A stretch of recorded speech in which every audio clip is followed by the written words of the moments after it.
ជំរុញដល់ការរីកចម្រើនរបស់ក្រុមហ៊ុនធំៗនៅលើពិភពលោកដោយរបៀបណាត់ក្រុមហ៊ុនលំដាប់ថ្នាក់ពិភពលោកមួយចំនួនដូចជាក្រុមហ៊ុន Tesla ក្រុមហ៊ុន Facebook និងក្រុមហ៊ុន Amazon សុទ្ធតែជាក្រុមហ៊ុននាំមុខគេនៅក្នុងទីផ្សារអន្តរជាតិសមិទ្ធផលដ៏អស្ចារ្យទាំងនេះមិនមែនកើតឡើងដោយសារភាពចៃដន្យនោះទេតែវាជាទស្សនវិស័យនិងការសម្រេចចិត្តដ៏ច្បាស់លាស់របស់ក្រុមហ៊ុនផ្ទាល់ហើយការសម្រេចចិត្តនិងទស្សនវិស័យចម្បងមួយដែលនាំឲ្យក្រុមហ៊ុនខាងលើទទួលបានជោគជ័យដ៏សម្បើមនោះគឺការបោះផ្សាយមូលបត្រលក់ជាសាធារណៈលើកដំបូងដែលយើងស្គាល់ថា IPO ហេតុអ្វីក្រុមហ៊ុនគួរធ្វើ IPO ហេតុអ្វីយើងគួរវិនិយោគលើក្រុមហ៊ុន IPO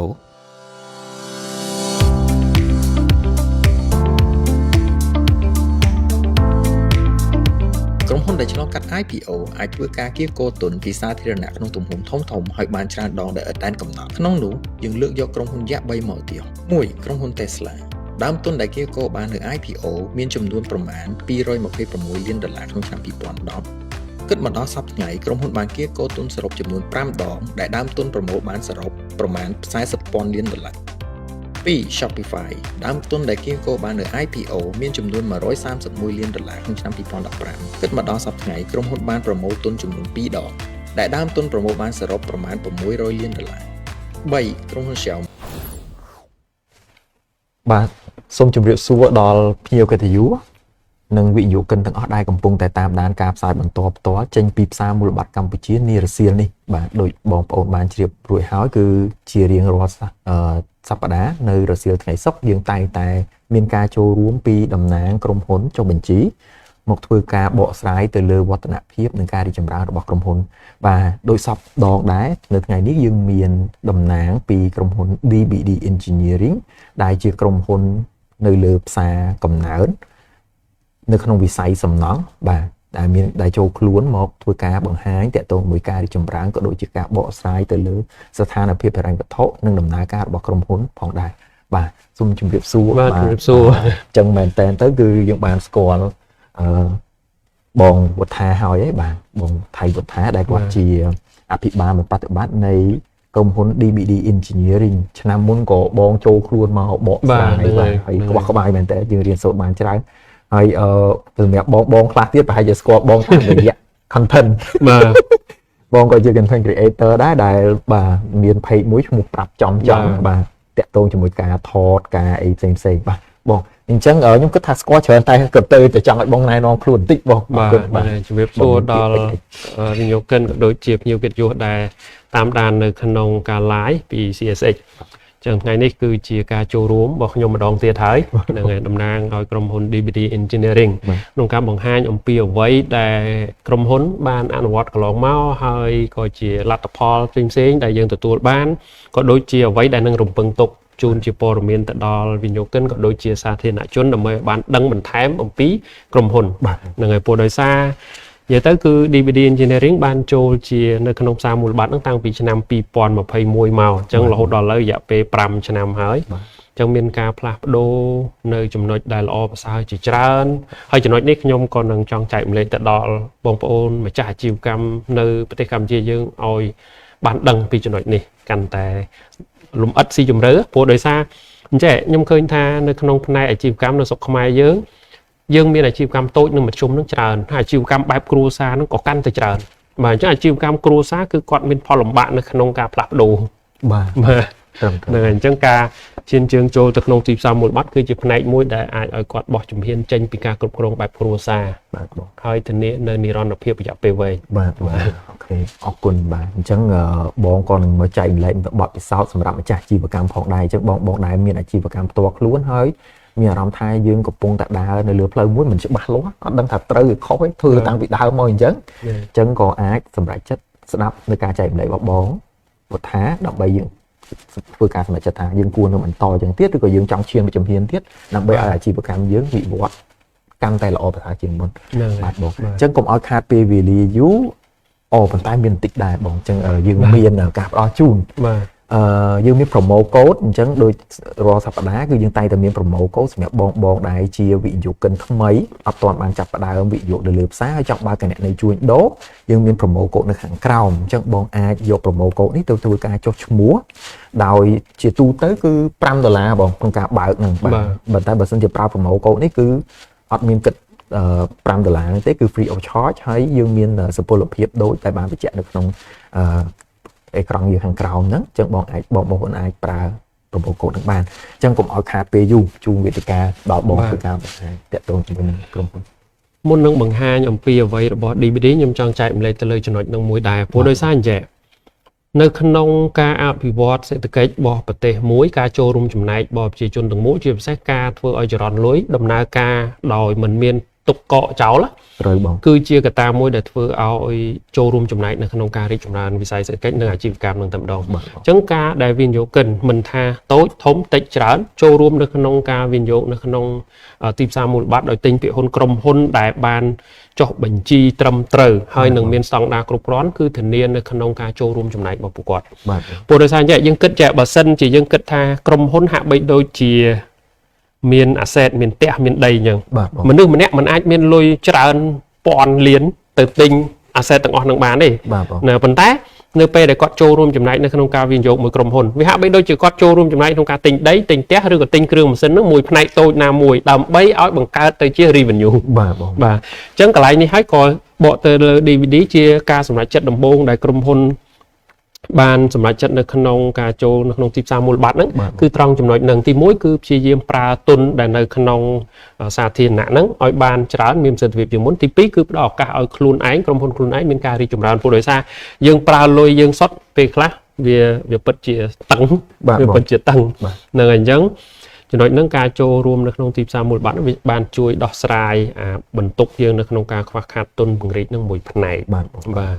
จังกะไรนี่ปะตอเตอเอาไว้ได้บ้านใหญ่เหมือนเตวินโยเกินกรุบนี้หรือก็ทำไมก็ได้กลัวแต่พี่เยี่ยมศึกษาสวายโยนปีกาวินโยในขนมทิพย์ซามูลบัตรนั้นอ้อยบานจรานปวยยังอาโจรวมจำนายในขนมกาช่วยเสด็จตามวิสัยนังบานบ้า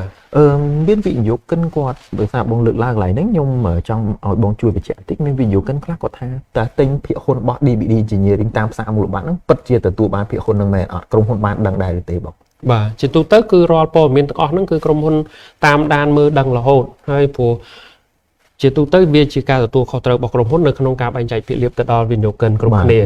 ยังก็ลองเมาส์คือยังคือกาใบใจนั่นเติมตามการสอนยาโอนไปเดี๋ยวยังโจทิพย์ซามูลบัตรบ้งคือยังบานสอนยาทางการันตีดีเวเดนระยะไปใบชนามมันได้พอดไประยะไปใบชนามนั้นดีเวเดนไปก็คือเพียรอยอัตราขบเชิงไว้เดี๋ยวบานสอนยาปีมนเตียนมันได้จีมุ้ยได้วินโยเกินกรุ๊ปเนี่ยตระดังได้พอโดยซาประเภทอาชีพกรรมโดยดีดีนี่คือชีพประเภทอาชีพกรรมไซคอลในขนมบิสเนสวิววิเคราะห์ปีประเภทอาชีพกรรมอย่างนู้นแต่เกี่ยวกับรอฟิสคอลเยียนั่นชนำนั่นคือจีการกำหนดบานผลได้สำหรับดีดีชนำนั่นจงดามชนำจงชนำไปก่อนในจีเรื่องมวยได้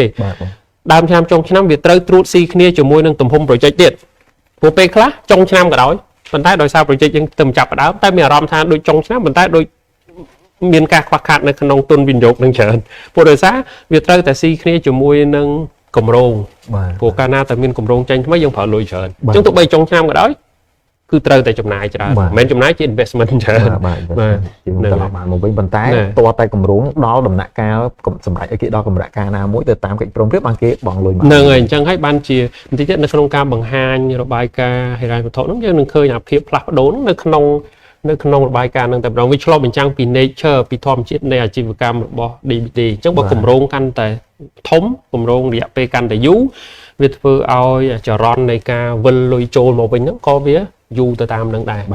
ให้กลมโรงกันในจรายังเถอะการลอยกันในจราอันติดเลยอันนี้ให้เชียให้ท่าเชียพอลมบะมวยเราบอกกลมพลประเภทโดยดีวีดีนั่นไงคอปีโดยอุทิหอบอกโดยเชียสลาคือโมลอยมนเอาแต่เมียนชนำศึกษาโมลอยมนแต่ใจคราวอีกเนี่ยดอกไปโดย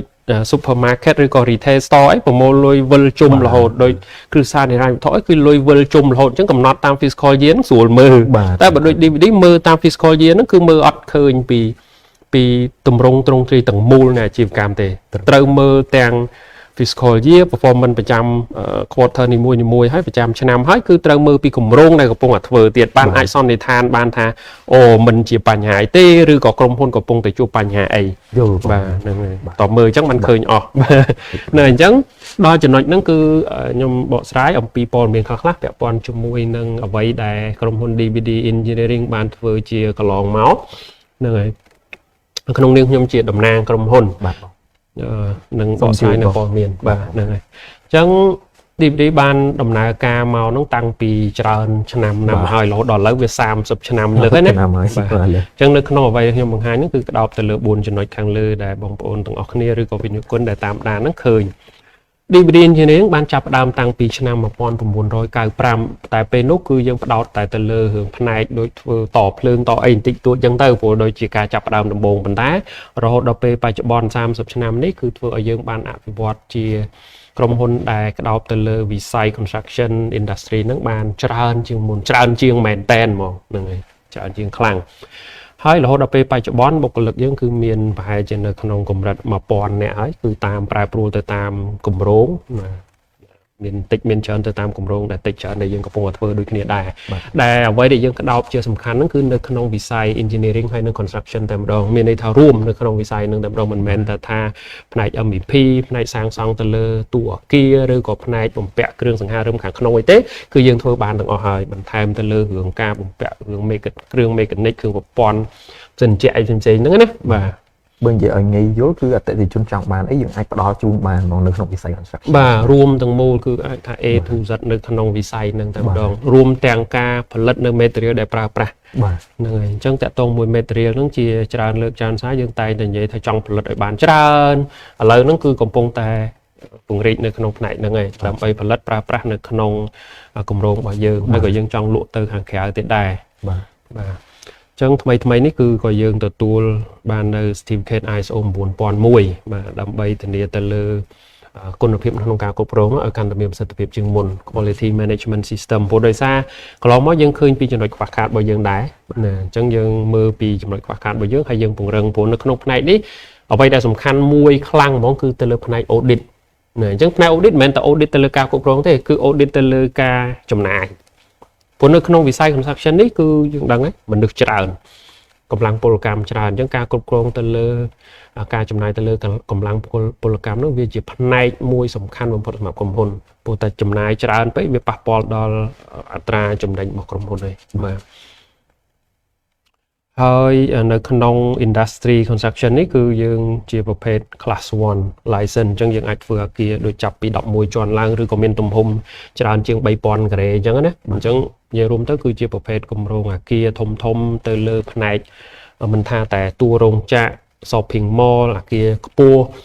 ឬក៏ឃ្លាំងអីទេគឺយើងអាចធ្វើបានអានេះគឺដោយសារតែយើងមាន engineer ដែលមានសមត្ថភាពនៅក្នុងការធ្វើទាំងអស់ហ្នឹងបាទហើយដូចដែលដឹងហើយគឺយើងបានចូលនៅក្នុងទីផ្សារមូលបត្រហ្នឹងតាំងពី2021ខែ9មកដល់ពេលឥឡូវ5ឆ្នាំហើយនេះគឺជារួមហ្មងដែលយើងបានធ្វើហើយនឹងបន្តធ្វើជាបន្តទៅនៅក្នុងវិស័យសំណង់វិស្វកម្មនេះបាទដែលពីមុនឡើយ core business របស់យើងគឺផ្ដោតទៅលើ MEP ហ្នឹងច្រើនប៉ុន្តែឥឡូវគឺក្តោបទៅលើផ្នែកផ្សេងទាំង engineering construction ទាំង architecture interior design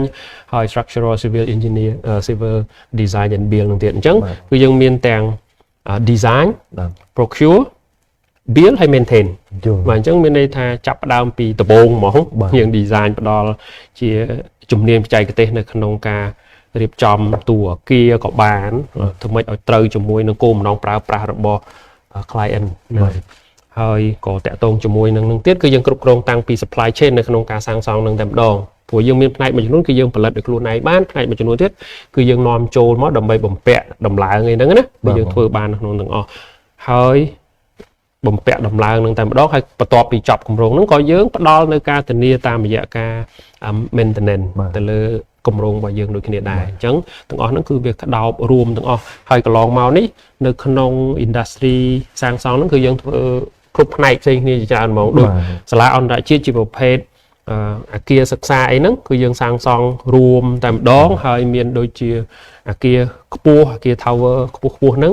ដូចជា FTB Tower ដូចជា RGC Tower ហ្នឹងគឺជាអ្វីដែលយើងបានធ្វើកន្លងមកហើយក៏មានទៅចូល International Airport ហ្នឹងហើយ Terminal Building ហ្នឹងគឺជាហៅថាការខិតខំរបស់ក្រុមការងារយើងទាំងអស់ដើម្បីធ្វើសម្រាប់បានជាលទ្ធផលហើយលទ្ធផលនេះមិនមែនត្រឹមតែសម្រាប់ក្រុមហ៊ុនទេវាคล้ายជាលទ្ធផលសម្រាប់ប្រទេសយើងតែម្ដងបាទហើយមានតួរោងចក្រផ្សេងៗនៅក្នុងការផលិតអញ្ចឹងអាចនិយាយបានថាឥឡូវក៏ជាសក្តានុពលមួយដែរព្រោះនៅពេលដែលប្រទេសយើងកំពុងតែប្រឹងពង្រីកខ្លួននៅក្នុងការបើករោងចក្រផលិតដូចយើងដឹងហើយបញ្ហាកន្លងមកធ្វើឲ្យយើងចេះជួយខ្លួនឯងអញ្ចឹងការសាងសង់រោងចក្រហ្នឹងនៅពេលដែលមានinvestor វិនិយោគិនក្នុងស្រុកកាន់តែច្រើនដែលគាត់ចង់បង្កើតឬក៏ទៅជារោងចក្រផលិតផលប្រើប្រាស់ក្នុងស្រុកអានឹងគឺជាសក្តានុពលមួយដែលយើងអាចទទួលយកទីផ្សារផ្នែកហ្នឹងបានបាទហើយ shopping mall កន្លងមកគឺយើងធ្វើទៅលើ Chipmong Mall ហ្នឹងយើងធ្វើតាំង Chipmong 598 Chipmong សែនសុខហើយ Mega Mall 271ហ្នឹងគឺជាអ្វីដែលយើងបានធ្វើមកហើយឥឡូវហ្នឹងក៏យើងមានគម្រោងផ្សេងទៀតរបស់Chipmongដូចគ្នាដែរព្រោះដោយសារដូចដែលបញ្ជាក់មិញអញ្ចឹងគាត់ពង្រីកខ្លួនតាន់ពេលដែលសក្តានុពលទីផ្សារកំពុងតែត្រូវការអញ្ចឹងយើងក៏បានចូលរួមចំណែកយើងទទួលបានគម្រោងពីChipmongដូចគ្នាបាទហើយអូតែលយើងធ្វើអូតែលដូចជា Tribe Hotel ពីមុនហ្នឹងយើងបញ្ចប់គម្រោងពីមុនហើយ condo អាគារ condo ឬក៏ជាតួអាគារក្នុងការប្រើប្រាស់ទូទៅតែម្ដងហ្នឹងហើយដូចជាអាគារ office របស់ DVD បច្ចុប្បន្នដែលយើងឃើញហ្នឹងគឺជាអ្វីដែលយើងធ្វើខ្លួនឯងទាំងអស់ហ្មងព្រោះដោយសារបើសិនជាយើងផ្ដល់សេវាកម្មទៅលើអាផ្នែកនឹងទាំងមូលហ្មងវាតោះតែយើងធ្វើខ្លួនឯងបានទាំងអស់ហ្នឹងដែរអញ្ចឹងយើងធ្វើខ្លួនឯងទាំងអស់បាទអញ្ចឹងនេះគឺជាគម្រោងដែលយើងកំពុងតែបន្តបានទទួលនៅឆ្នាំកន្លងមកហើយនឹងបន្តធ្វើបាទនឹងដូចដែលបញ្ជាក់អញ្ចឹងគម្រោងខ្លះមានរយៈពេល1ឆ្នាំខ្លះវែងជាង1ឆ្នាំអញ្ចឹងហើយដែលធ្វើឲ្យ revenue stream របស់យើងនេះវា fluctuate វាឡើងចុះទៅតាមគម្រោងឯងព្រោះតែកាលណាចាប់ដើមគម្រោងគឺយើងអត់ទទួលបានថវិកាអីច្រើនទេចំណាយច្រើនជាងចំណូលហើយយើងនិយាយចំណាយក៏អត់ទាន់ត្រូវព្រោះវាជា asset របស់យើងទេហ្នឹងហើយដល់គ្រាន់តែយើងវាអត់ឃើញលុយចូលវាមានតែឃើញតែលុយចាញ់បាទនៅអញ្ចឹងយើងមានអាគារសាលាអន្តរជាតិដែលយើងកំពុងតែធ្វើហើយនៅសៀនុ Seaport នៅកំពង់ផែនៅកំពង់សោមយើងកំពុងតែធ្វើនៅជំហានទី1ហើយនឹងបន្តទៅទៀតព្រោះអាចចប់ហ្នឹងនឹងមានបន្តទៅទៀតហើយនេះដែលបញ្ជាក់មិញហ្នឹងគឺ Chipmong Conventional Center ដែលយើងកំពុងតែធ្វើហើយបើ FTB គឺយើងបានធ្វើមករយៈមុនចប់ហើយប៉ុន្តែឥឡូវយើងបន្តទៅលើអាគម្រោង fit out work ម្ដងនៅបន្តធ្វើទៀតអញ្ចឹងណាបាទធ្វើសម្រាប់និយាយថាជាស្រេចអានេះគឺអ្វីដែលយើងធ្វើនៅខាងផ្នែកខាងក្នុងនឹងម្ដងពីមុនយើងធ្វើតួអាគារយើងរៀបប្រព័ន្ធភ្លើងព័ន្ធអីក្នុងនឹងអញ្ចឹងអានេះយើងបន្តធ្វើទៅទៀតអញ្ចឹងទៅហើយអ្វីដែលសំខាន់មួយនេះអានេះគឺតាក់ទងជាមួយនឹង Tropicam នេះគឺយើងទទួលធ្វើអាដូចជានិយាយទៅដូចជា greenhouse និយាយថាតង់វាដូចជាទូចពេកមិនថានេះគឺជាលក្ខណៈដូចសម្រាប់ផ្ទះ greenhouse ដែលប្រើសម្រាប់ការដាំដំណាំកសិកម្មផ្សេងៗអញ្ចឹងណាអញ្ចឹងយើងធ្វើអាតង់ហ្នឹងធ្វើធុងទឹកអាងទឹកសម្រាប់ប្រើប្រាស់ព្រោះនេះគឺជាអាចនិយាយបានថាជា social enterprise មួយដែលធ្វើឲ្យកសិករគាត់អាចដាំដុះរយៈពេលយូរជាងធម្មតាព្រោះបើសិនជាយើងពឹងទៅលើធម្មជាតិយើងធ្វើបានតែតាមរដូវកាលដែរប៉ុន្តែតាមរយៈ project នេះ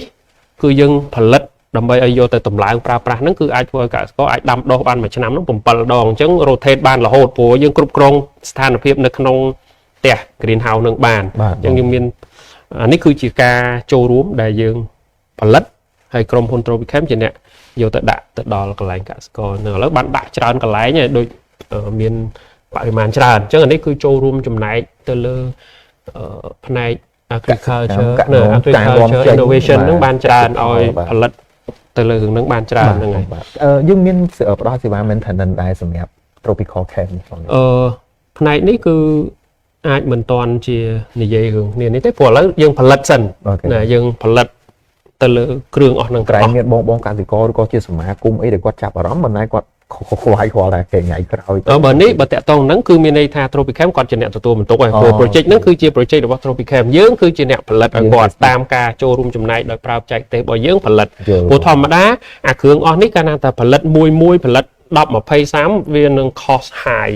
តែតាមរយៈអ្វីដែលយើងអាចធ្វើបានដូចយើងមានរោងជាងដែលអាចធ្វើឲ្យរឿងអស់នឹងបានហ្នឹងគឺយើងអាចផលិតបានច្រើនអញ្ចឹងផលិតបានច្រើនវាកាត់បន្ថយទៅ wastage វាធ្វើឲ្យការប្រើប្រាស់ធនធានកម្លាំងពលកម្មរបស់យើងមានប្រសិទ្ធភាពជាងមុនអញ្ចឹង cost នៅក្នុងការធ្វើអាហ្នឹងវា low ដែរបាទហ្នឹងហើយអញ្ចឹងជាការចូលរួមចំណែករបស់យើងមួយនៅក្នុងការផលិតទ្រង់ទ្រាយធំបាទនៅតាមពិតប្រទេសយើងគឺនៅខ្វះតម្រង់បែបនឹងច្រើនយើងធ្វើអីតោះតែធ្វើរួមគ្នាច្រើនហ្នឹងទៅអាចយើងកាត់បន្ថយ cost បានបាទហើយនឹង project ផ្សេងទៀតដូចជាការ relocate នេះ CBS បាទស្ថានីយ៍ប៉ុស្តិ៍ទូទាស់នឹងហើយ Royal Group Security បាទតាគារបស់គាត់អញ្ចឹងទៅហើយដោយសារតែយើងមានកម្រងនៅសៀនុវាលអញ្ចឹងក៏យើងមានសាខា office brand office នៅសៀនុវាលនឹងដែរដើម្បីឲ្យឆ្លើយតបទៅជាមួយស្ថានភាពហ្នឹងតនហេតុការនេះយើងសួរយល់ទៅតលទឹកនៅចិត្តភ្លើងបានផលុតបានតនហេតុការអញ្ចឹងដាក់នៅហ្នឹងទៅដើម្បីឆ្លើយតបទៅជាមួយនឹងកម្រងនៅក្នុងធំបាទហើយយើងក៏រំពឹងថាការដែលយើងមាន office នៅហ្នឹងយើងអាចតំណែងហើយនឹងទទួលកម្រងការងារផ្សេងទៀតពីក្នុងអញ្ចឹងណាព្រោះដោយសារនៅនោះគឺក៏មានការងារច្រើនដែរក៏មានការរីកដុះដាលច្រើនដែរបាទយើងមានតែ2កន្លែងហ្នឹងទេហ្នឹងហើយមានតែ2កន្លែងទេព្រោះធម្មតានៅក្នុងវិស័យនេះមិនមែនទាមទារតែអ្នកធ្វើការ office ទេត្រូវមានទាំងជំនាញ expert មាន engineer ដើម្បីឆ្លើយតបទៅជាមួយនឹងបញ្ហាដោះស្រាយជាមួយបញ្ហាជាមួយនឹងផ្ដល់យោបល់អីផ្សេងៗអញ្ចឹងណាបាទអញ្ចឹងតែបរិយាច្រើនពេកយើងគ្រប់គ្រងនឹងអត់អស់វាជាបញ្ហាវិញទេបាទតាមពិតមើលឃើញពីការដែលវាអាចផ្ដល់ឱកាសឲ្យយើងទទួលការងារផ្សេងៗច្រើនណាប៉ុន្តែតើកាលណាយើង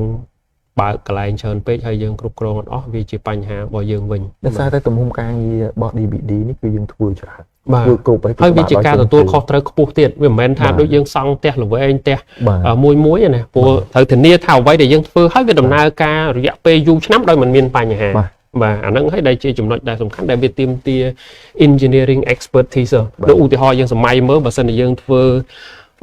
shopping mall យើងឃើញ shopping mall យើងនិយាយទៅរឿងម៉ាស៊ីនជែកត្រូវដំណើរការរហូតពីមួយថ្ងៃទៅមួយថ្ងៃពីមួយខែទៅមួយខែពីមួយឆ្នាំទៅឆ្នាំគឺត្រូវដំណើរការដោយគ្មានអាខានតែម្ដងហើយបើសិនជាក្នុងករណីអាខាន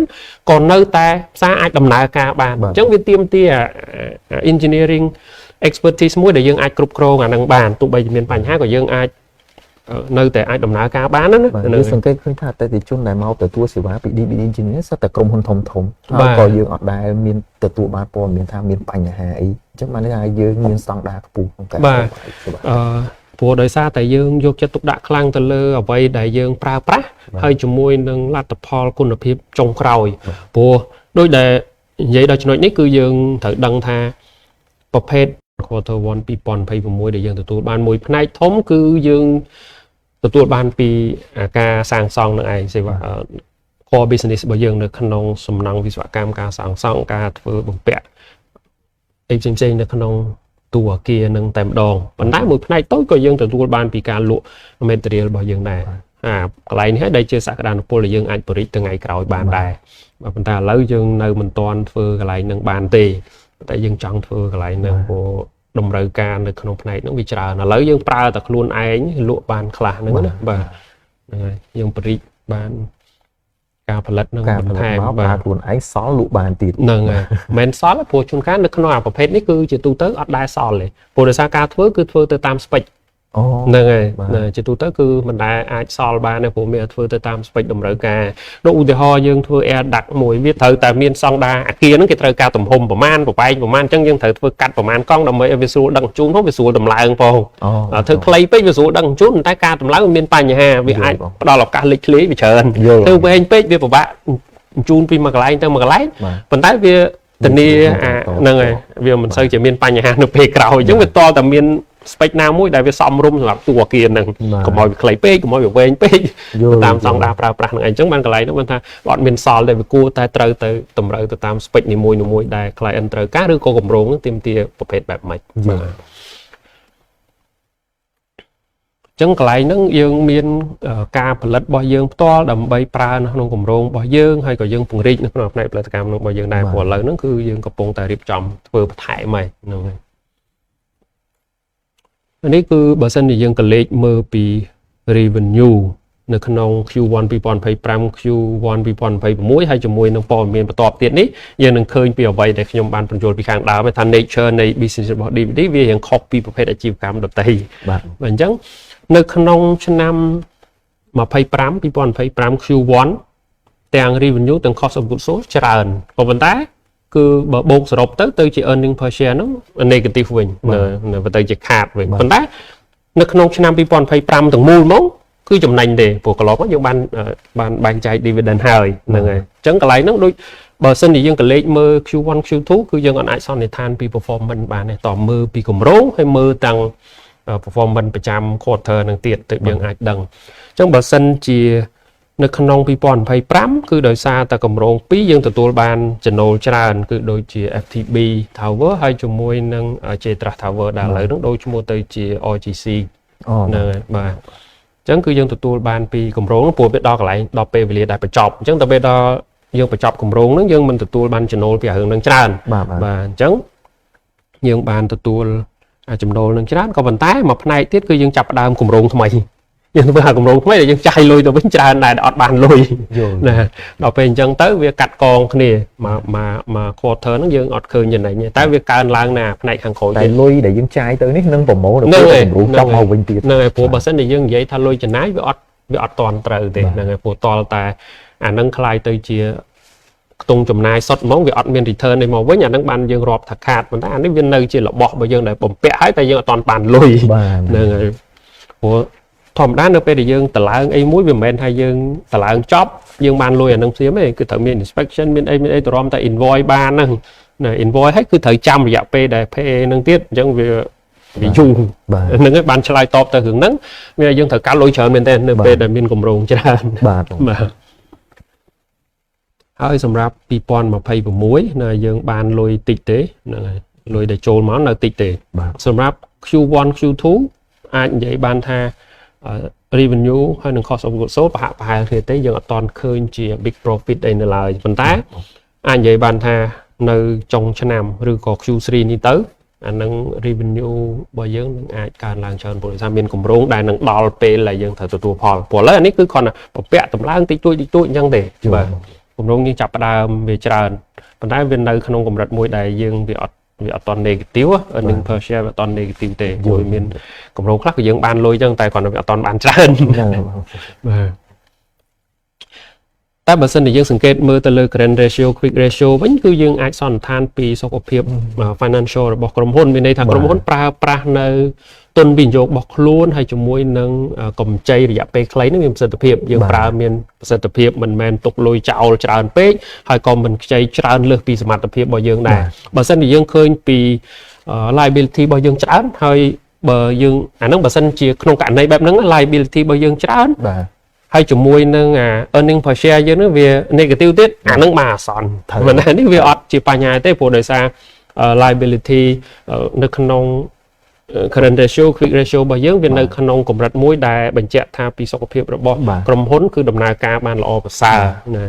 អញ្ចឹងកន្លែងនេះគឺជាអ្វីដែលព័ត៌មានសម្រាប់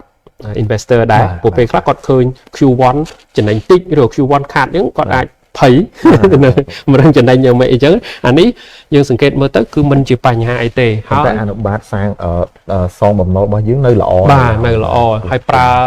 យើងប្រើទាំងបំណុលក៏មានប្រសិទ្ធភាព asset របស់យើងក៏វាមិនច្រើនលើសលប់ពេកប្រើមានប្រសិទ្ធភាពទាំងអស់អញ្ចឹងវាបញ្ជាក់ពីសុខភាពរបស់ក្រុមហ៊ុនយើងដែរបាទហើយដូចជាយើងឃើញអញ្ចឹងបើសិនជាយើងក៏លេខប្រៀបធៀបតែមួយ quarter យើងឃើញឆ្នាំមុនសិតតែ negative ពួកអាពេលហ្នឹងគឺជាពេលដែលចាយលុយច្រើនអត់មានបានលុយដល់ឥឡូវយើងបានខ្លះយើងចាយខ្លះអញ្ចឹងវាឃើញតួលេខហ្នឹងឃើញនៅ positive ប៉ុន្តែ profit អត់តាន់ច្រើនបាទអញ្ចឹងនៅ Q អាចនិយាយបានថា Q3 ទៅនឹងឃើញលទ្ធផលបានច្រើនប៉ុន្តែដោយសារកន្លែងនេះលទ្ធផលដូចយើងអត់តាន់បាន audit ទេសម្រាប់ Q2 យើងអត់តាន់ audit អញ្ចឹងក៏យើងអត់អាច disclose កើតដែរអញ្ចឹងចាំព័ត៌មានហ្នឹងនឹងចេញនៅតាម website CSX ហើយអញ្ចឹង investor គាត់អាចមើលបញ្ជាក់បន្ថែមបាទប៉ុន្តែដូចបញ្ជាក់អញ្ចឹងនៅក្នុងឆ្នាំនេះក៏យើងមានអីគេដូច optimistic ថាវាយើងនឹងរីកចម្រើនបាទសូមជឿខ្ញុំថាយើងនឹងតរីកចម្រើនតទៅមុខទៀតបានតាមអ្វីដែលយើងកំពុងតែធ្វើនឹងបាទ cái lại này ví dụ cần trời tại chỉ phong đá được chỉ bòn các bạn lược lại chắc ha bởi sân chỉ dương ví dụ cho mùi nâng vì say sầm nắng không không say sầm nắng cứ dương tự tại đăng tha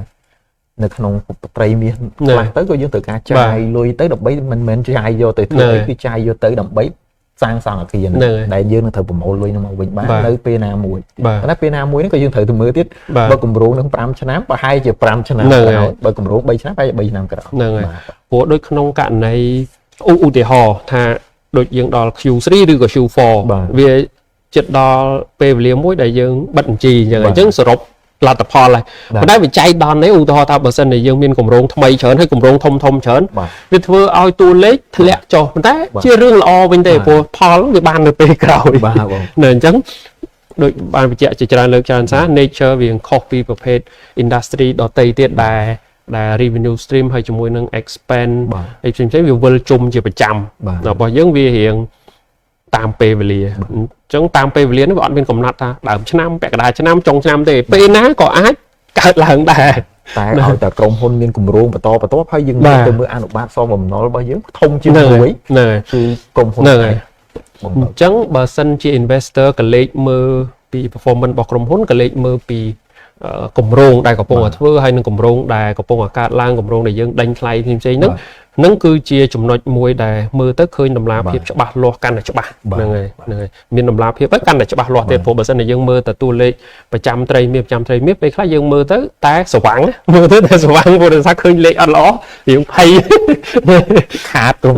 តាមពិតក្រុមហ៊ុនថាតែអញ្ចឹងមែនតែទៅដល់ខ្លួនឯងពេលឃើញអញ្ចឹងភ័យដែរហ្នឹងព្រោះ management ទាំងអស់កាលណាតែតួលេខមិនល្អគឺវាជាការទទួលខុសត្រូវរបស់យើងមួយចំពោះវិនិយោគិនមិនមែនថាយើងយកលុយគេមកប្រើហើយលទ្ធផលមិនបានល្អចេះនៅឡើយអត់បាននេះហ្នឹងហើយយើងត្រូវប្រឹងយើងភ័យតែដល់ពេលមើលទាំងអស់ទៅតាមពិតអត់មានពេលលុយទៅតែចាយទៅគ្រប់ជ្រុងភ័យប្រមូលបានមកវិញអញ្ចឹងលែងភ័យវិញបងបាទលែងភ័យវិញមិនលេងព្រោះដោយសារយើងស្រួលយល់បើពីមុនយើងយកលុយយើងប្រើលុយយើងវាភ័យដែរប៉ុន្តែវាភ័យតែម្នាក់ឯងឥឡូវភ័យខ្លួនឯងហើយភ័យជំនួសគេបងវាយើងច្រើនចុះអាហ្នឹងវាជាគេឈ្មោះរបស់ក្រុមហ៊ុនផងហើយវាពាក់ព័ន្ធជាមួយនឹងមនុស្សច្រើនផងបាទហើយមនុស្សច្រើនទាំងអស់ហ្នឹងគឺសិតតែជាវិនិយោគិនក្នុងស្រុកទាំងអស់អញ្ចឹងបានចូលរួមចំណែកសម្រាប់សេដ្ឋកិច្ចក្នុងស្រុកយើងមួយចំណែកធំតែអីបងល្អអត់អីអត់តាន់ស្លន់បាទយល់យល់តែមិនតាន់ស្លន់ទេណាអញ្ចឹងដូចសរុបកន្លែងនេះអញ្ចឹងទៅពេលដល់ឆ្នាំកន្លងមក2025ហ្នឹងគឺយើងបានបែងចែកភាគលាភទៅ class A និង class B វិនិយោគិនគ្រប់គ្នាហើយវាជារឿងមួយដែលនេះណាយើងមកឡងឆ្នាំ2022ដែលយើងអត់បានបែងចែកពួកពេលហ្នឹង performance អត់ល្អបាទអញ្ចឹងប៉ុន្តែយើងបំពេញតាមអ្វីដែលបានសន្យា3ឆ្នាំ guarantee dividend បាទ 5.5% ហើយកន្លងមកនេះដល់ឆ្នាំ2025នេះយើងបែងចែកភាគលាភនឹងអត្រាខ្ពស់ជាងអ្វីដែលបានសន្យាហើយក្រុមហ៊ុនគឺមានកម្លាំងនឹងក្នុងការខិតខំជាបន្តទៀតនៅពេលដែលយើងឃើញពីសក្តានុពលក្នុងការចូលរួមរបស់ក្រុមហ៊ុនជាមួយនឹងការបង្កើតរោងចក្រនៅក្នុងស្រុកយើងហ្នឹងហើយកន្លែងនេះខ្ញុំតែងតែនិយាយជាច្រើនលើកច្រើនសារនៅពេលដែលយើងមានបញ្ហានឹងភ្លាមរឿងមួយជារឿងដែលលំបាកព្រោះថាយើងអត់ទាន់ផលិតអីបានច្រើនប៉ុន្តែយើងស្របពេលគ្នានោះក៏យើងមើលឃើញពីឱកាសដែរនៅពេលដែលយើងចាប់ផ្ដើមផលិតដំបូងវានឹងតឹងតែនៅពេលដែល investor វិនិយោគិនគាត់មានទំនុកចិត្តទៅលើការអភិវឌ្ឍសេដ្ឋកិច្ចក្នុងស្រុកគឺគាត់នឹងអាចបើករោងចក្រគាត់នឹងអាចបង្កើតទៅជាឱកាសការងារអីផ្សេងៗហើយអារោងចក្រតួស្អីក្នុងការផលិតអីផ្សេងៗហ្នឹងហើយគឺជាការងារដែលយើងនឹងអាចចាប់យកបានបាទអញ្ចឹងវាចូលរួមចំណែកគ្រប់គ្នាអញ្ចឹងធ្វើឲ្យទាំងផ្នែកតូចដូចជាបុគ្គលិកកម្មករដែលគាត់ទៅលើផ្នែកកម្លាំងពលកម្មទីផ្សារគាត់អាចរកចំណូលបានហើយយើងក៏អាចនឹងទទួលបានកម្រងបែបអញ្ចឹងនៅក្នុងការផលិតហ្នឹងក៏វាចូលរួមចំណែកគ្រប់ផ្នែកចឹងទៅបាទមានប្រសាសន៍អញ្ចឹងគឺយើងដល់ពេលមួយដែលយើងមិនគួរតែប្តេជ្ញាផ្ដួលលើគេទេវាជារឿងពិតអញ្ចឹងត្រូវតែក្រោកឈរខ្លួនឯងហើយតែពេលក្រោកឈរហើយវាច្បាស់ណាស់វាមិនស្រួលដូចយើងប្តេជ្ញាផ្ដួលវាជាមុនប៉ុន្តែរឿងនេះក៏មិនមែន DVD អាចធ្វើបានតែឯងដែរបាទត្រូវការចូលរួមពីក្រុមហ៊ុនដទៃទៀតបាទវិនិយោគិនក្នុងស្រុកដើម្បីមានទំនុកចិត្តនៅក្នុងការកសាងធ្វើអានឹងទាំងអស់គ្នាហើយតាមរយៈនេះក៏យើងអាចឃើញដែរដូចជាមកគាត់បើករោងចក្រក្នុងការផលិតម្ហូបអាហារហ្នឹងក៏កាន់តែ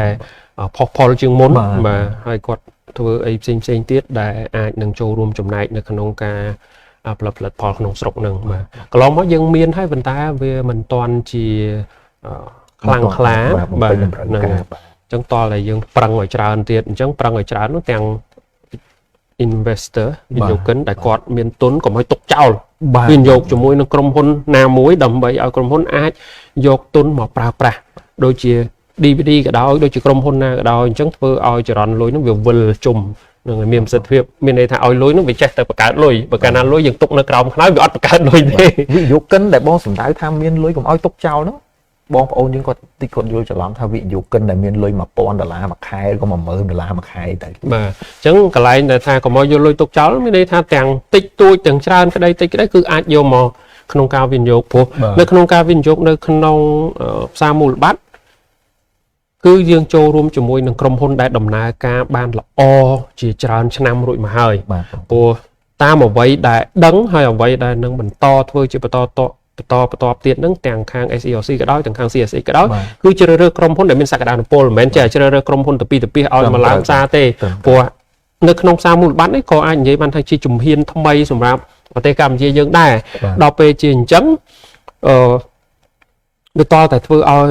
វិស័យនឹងដើរឲ្យខ្លាំងទៅមិនត្រឹមតែជួយក្រុមហ៊ុនក្នុងស្រុកទេគឺជួយទាំងចរន្តលុយនឹងឲ្យវិលឲ្យវាបង្កើតលុយទៅខ្លួនឯង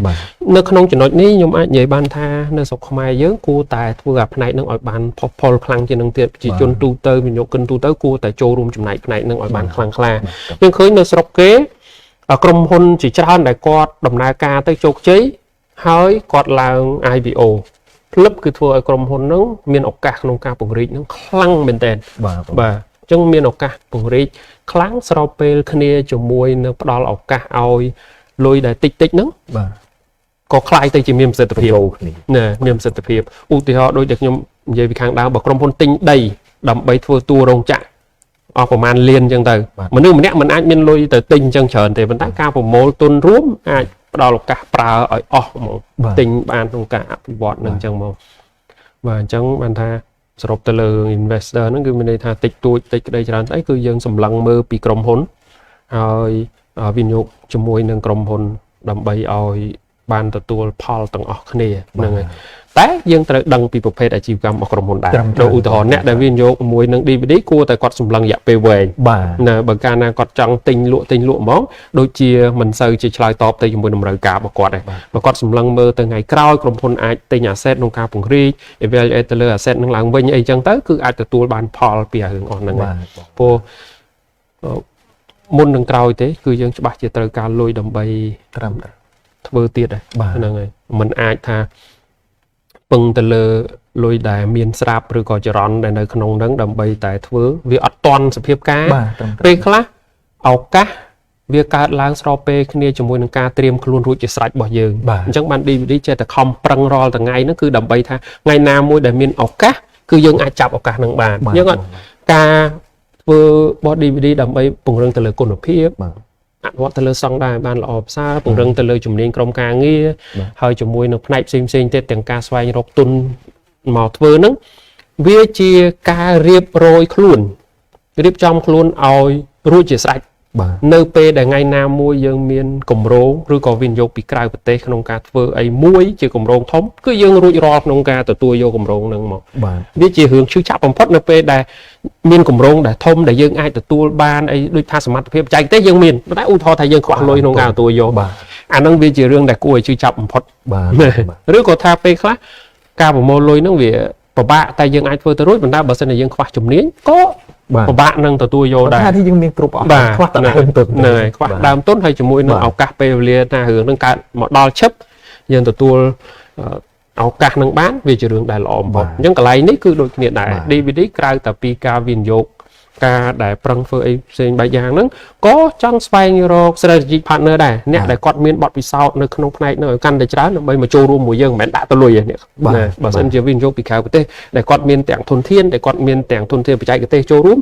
គឺយើងសប្បាយចិត្តនៅក្នុងការទទួលយកបែបហ្នឹងដើម្បីផ្ដល់ឱកាសខ្ញុំស្ដាប់បងហើយគឺយល់មកផ្នែកធំហើយចង់តែពិតបងមានប្រសាសន៍គ្រប់ហើយប៉ុន្តែខ្ញុំចង់ជារួមមកតែផ្ដល់ជាសង្ខេបដល់បងប្អូនយើងកំពុងតាមស្ដាប់ក្រែងគាត់មានគ្រូបរិញ្ញាឬក៏បងប្អូនយើងណាមួយចំនួនដែលគាត់អត់ទាន់បានស្គាល់តែ ការវិនិយោគហ្នឹងអីលឺសូតបងវត្តថាគាត់និយាយវិនិយោគតាមពិតងាយស្រួលទេបងប្អូនយើងតែយើងនិយាយថាយើងចង់គ្រប់គ្រងក្រុមហ៊ុនក្នុងស្រុកចង់ជួយបង្កើនផលិតផលក្នុងស្រុកការដែលយើងប្រើប្រាស់សេវាកម្មមួយយ៉ាងហើយតែមួយទៀតយើងអាចជួយតាមរបៀបមួយទៀតបងគាត់លើកឡើងនេះគ្នាយើងទាំងអស់យើងមានប្រជាជន18លាននាក់យើងសម័យថាម្នាក់តាម$1មួយខែអញ្ចឹងគឺយើងអាចជួយក្រុមហ៊ុន DBD ដើម្បីទទួលបានទុន$18លានក្នុងមួយខែហ្នឹងយកទៅធ្វើអ្វីដែលគាត់គម្រោងធំលំដាប់ពិភពលោកហ្នឹងដែលគាត់មានចំណេះជំនាញឬក៏បច្ចេកទេសធ្វើការធ្វើហើយ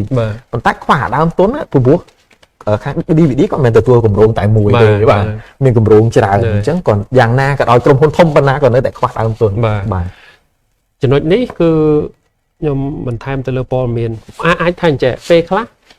មិនថាជាប្រជាជនយើងទេវិនិយោគិនមួយចំនួនក៏គាត់មានចម្ងល់ដែរគាត់ថាបើវិនិយោគមួយក្រុមហ៊ុនពេលខ្លះអត្រាភាគលាភនោះបានតិចជាង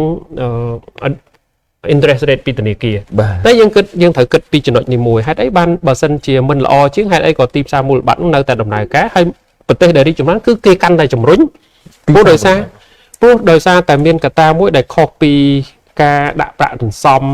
ការដើម្បីទៅ interest rate មកមុខព្រោះដោយសារអញ្ចឹង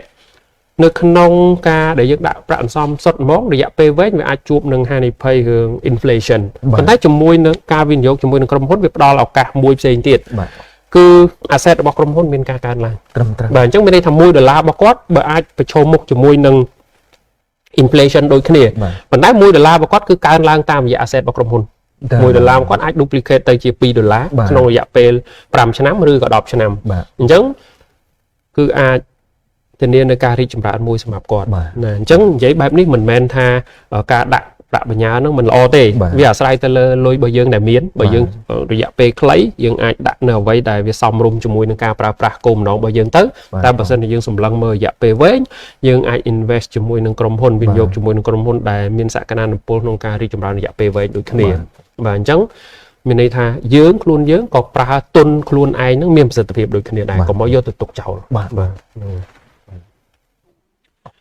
ចឹងទាំងអស់ហ្នឹងគឺជាព័ត៌មានដែលពីការអនុវត្តរបស់ DVD Engineering បាទហើយក៏តែងតែអរគុណទៅដល់វិនិយោគិនដែលមានទំនុកចិត្តជាមួយនឹងក្រុមហ៊ុនតាំងពីដើមព្រោះអ្នកខ្លះគាត់គាត់កាន់ហ៊ុនរបស់ DVD តាំងពីដើមមកហើយបរិមាណច្រើនទៀតបាទហើយសម្រាប់បងដែលកំពុងតែតាមដានស្ដាប់ក្រែងថាចង់វិនិយោគអីហើយយើងអាចប្រាប់បានបាទគឺតម្លៃភាគហ៊ុនរបស់ DVD ក្នុងមួយភាគហ៊ុនតម្លៃត្រឹមតែម្ដុំ$2,500រៀលទេបាទប្រាប់អញ្ចឹង$2,500រៀលបើសិនជាបងសល់មួយខែ$20ឬក៏$10អីបងយកទៅដាក់ធនាគារក៏រៀងយ៉ាងពិបាកទៅគិតណាប៉ុន្តែបើសិនយកមកទិញហ៊ុនគឺអត់មានពិបាកគិតទិញសំដូចយើងទិញសំទិញទុកដូចដល់នេះបើសិននិយាយទៅដូចយើងទិញដីទិញផ្ទះតែយើងទិញម្ដងមួយចាប់បាទហើយជារបស់យើងរហូតណាអត់បាត់ទៅណាទេបើទោះបីជាយើងមិនមានលទ្ធភាពទិញបន្ត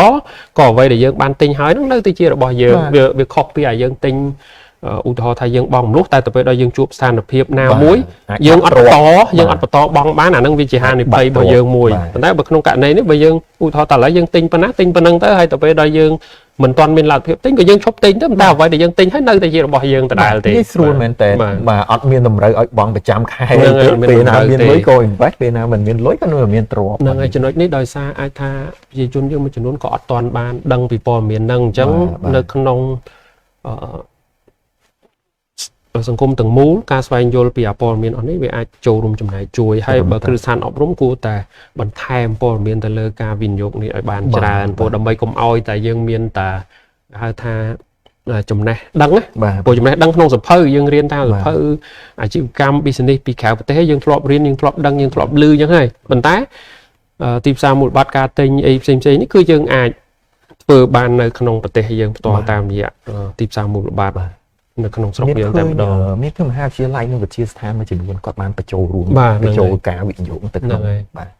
រហូតដល់ជំរុញឲ្យសិស្សមានការបើកគណនីជួយចូលអីទៀតគួរតែឲ្យសិស្សអាចដឹងស្វែងយល់ពីរឿងហ្នឹងឲ្យបានច្រើនព្រោះវាអាចផ្ដល់ឱកាសមិនមែនតែក្រុមហ៊ុនដែលដំណើរការយូរឆ្នាំដូច DVD ទេយើងអាចកលេចមើលទៅលើអាចថាថ្ងៃណាមួយថ្ងៃក្រោយទៀតវាតាក់ទងជាមួយនឹង start up ដែលមានសក្តានុពលយើងមើលមិនឃើញទេថា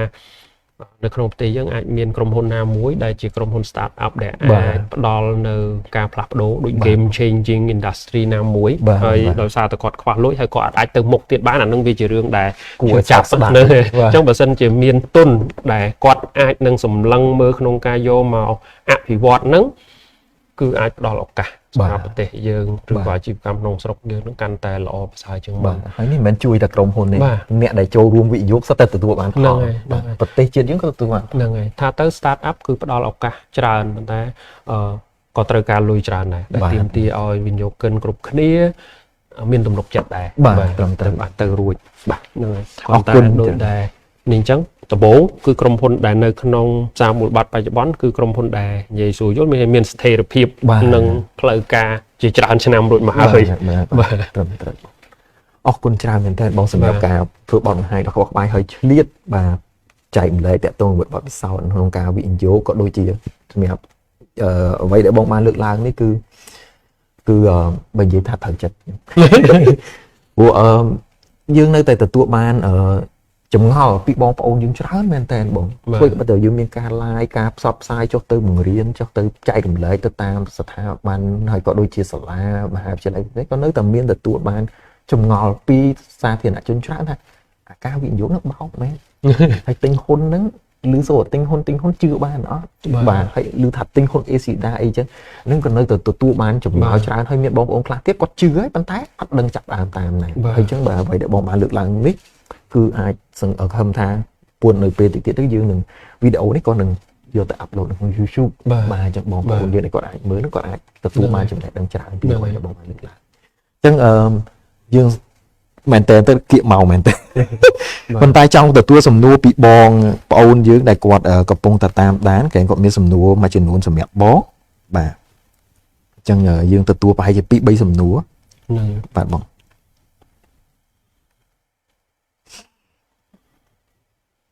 អូខេបាទ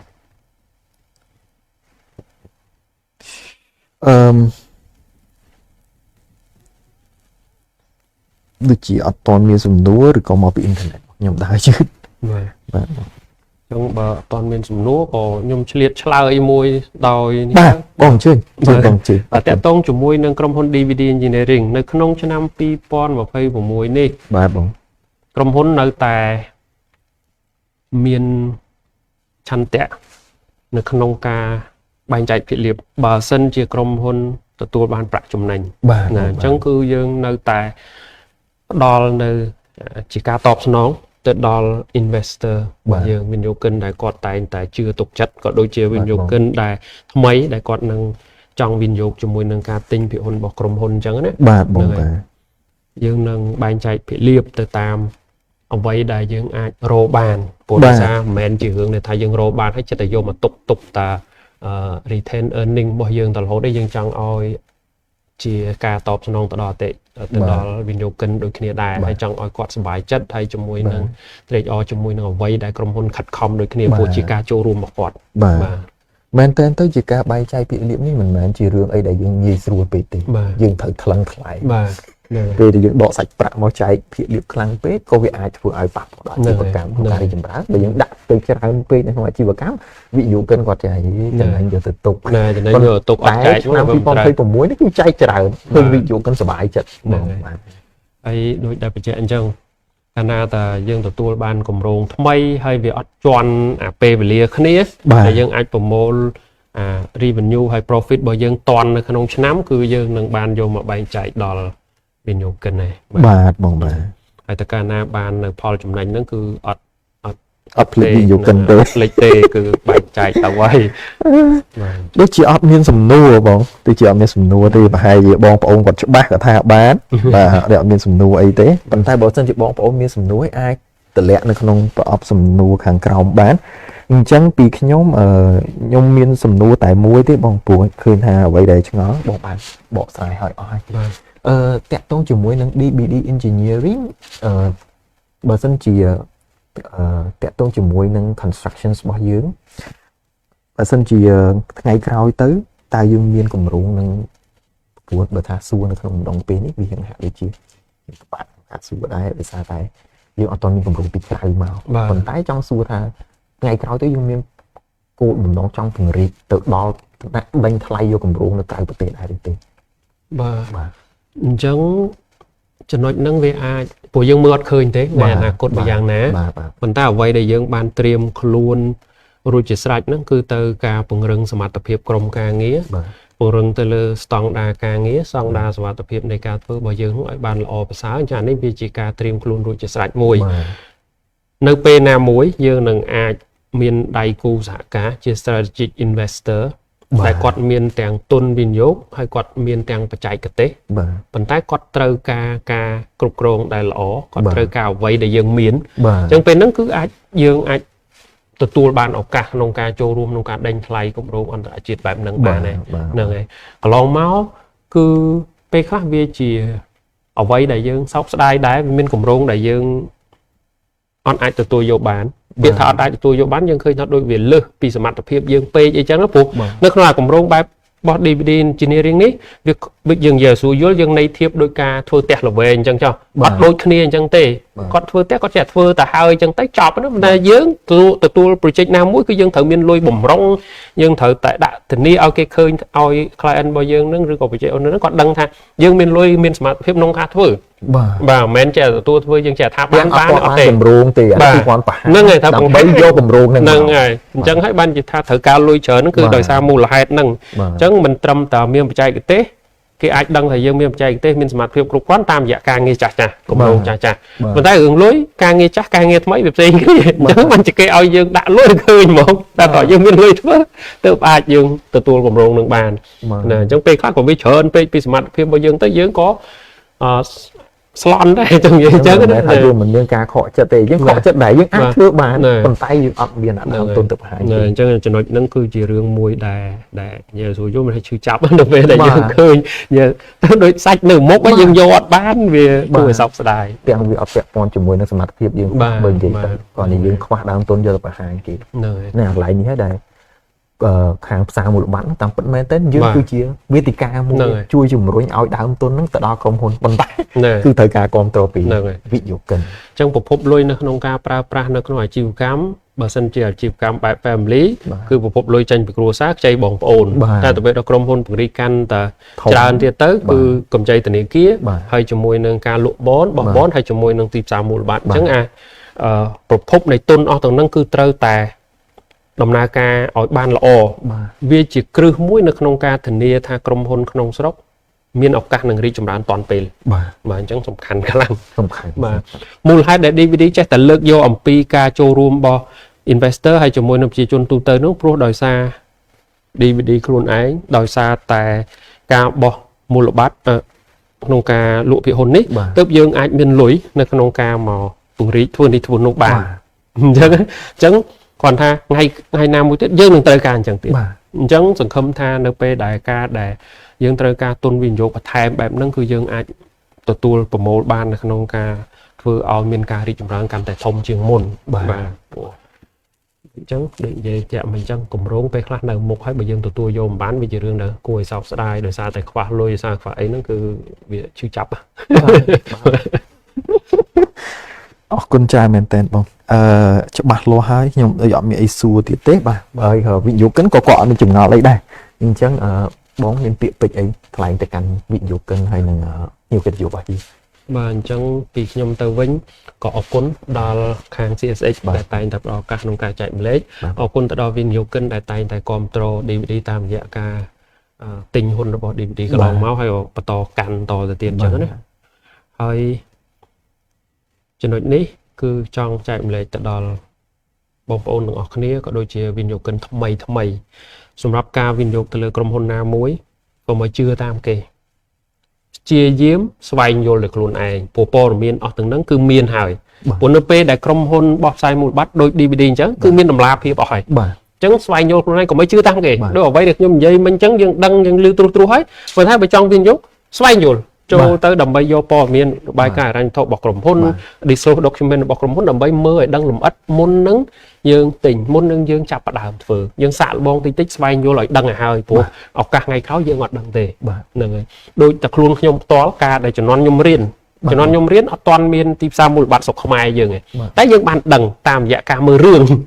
មើលរឿងហុងកុងយើងដឹងថាវិនិយោគតាមរយៈភាគហ៊ុន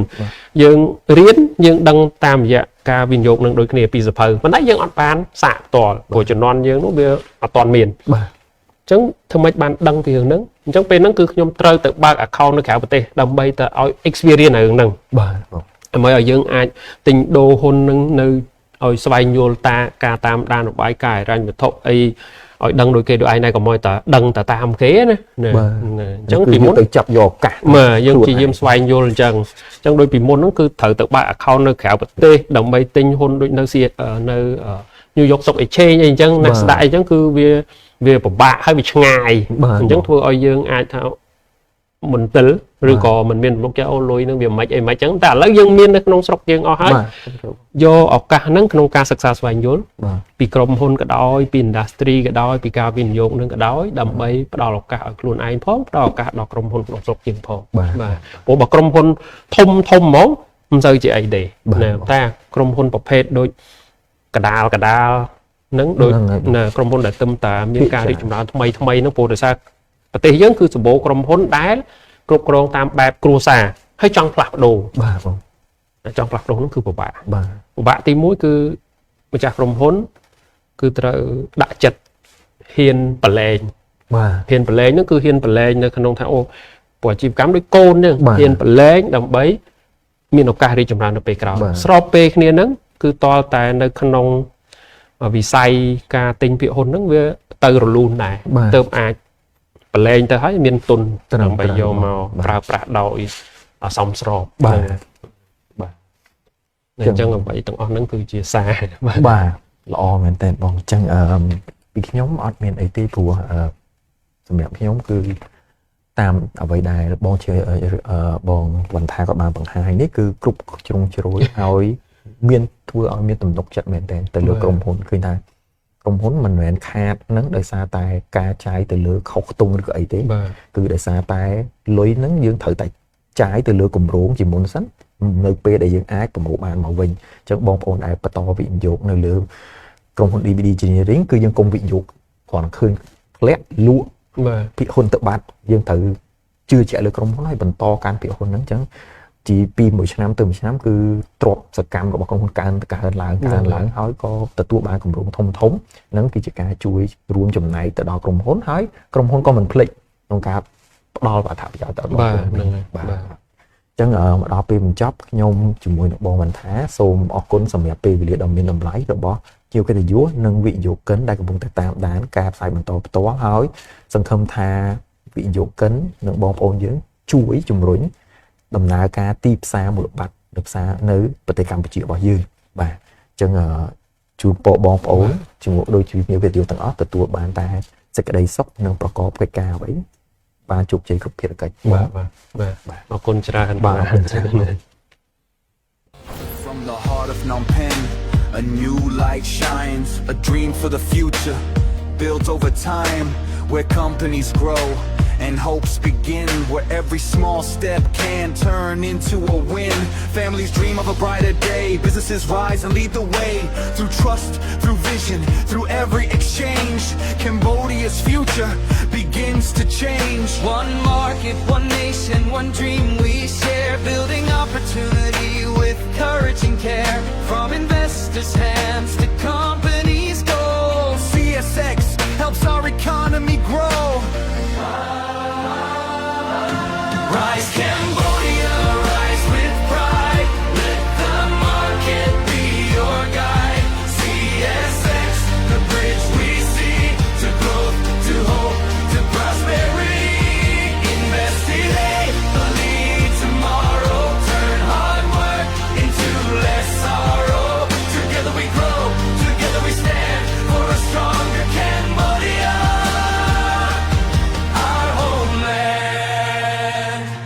When companies list, they open the door to capital trust and dreams much more. Investors come with faith in hand, supporting growth across the land. More jobs are born, more skills are made, more families see a brighter day.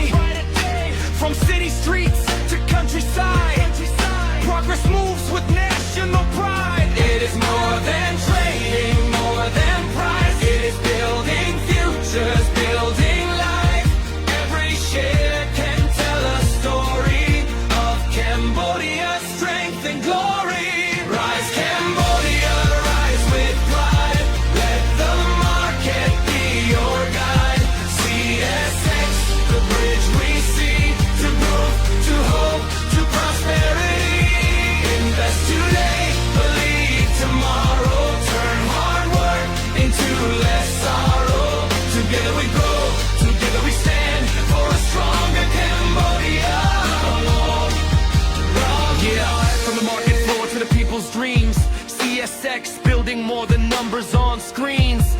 companies grow,